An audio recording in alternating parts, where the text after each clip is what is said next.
আজকে আমরা মাইক্রোসফট ওয়ার্ডে একটি বর্ডার সেট করব।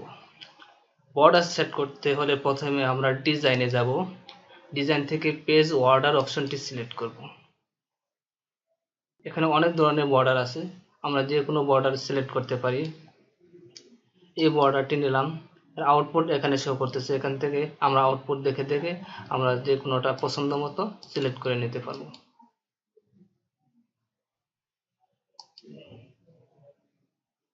এই বর্ডারে বিভিন্ন ধরনের অপশন আছে, তারপর শ্যাডো, 3D, কাস্টম, প্রত্যেকটি অপশনের এখানে আউটপুট আছে। আপনারা দেখে দেখে ইচ্ছে মতো বর্ডারটি সিলেক্ট করে নিতে পারেন।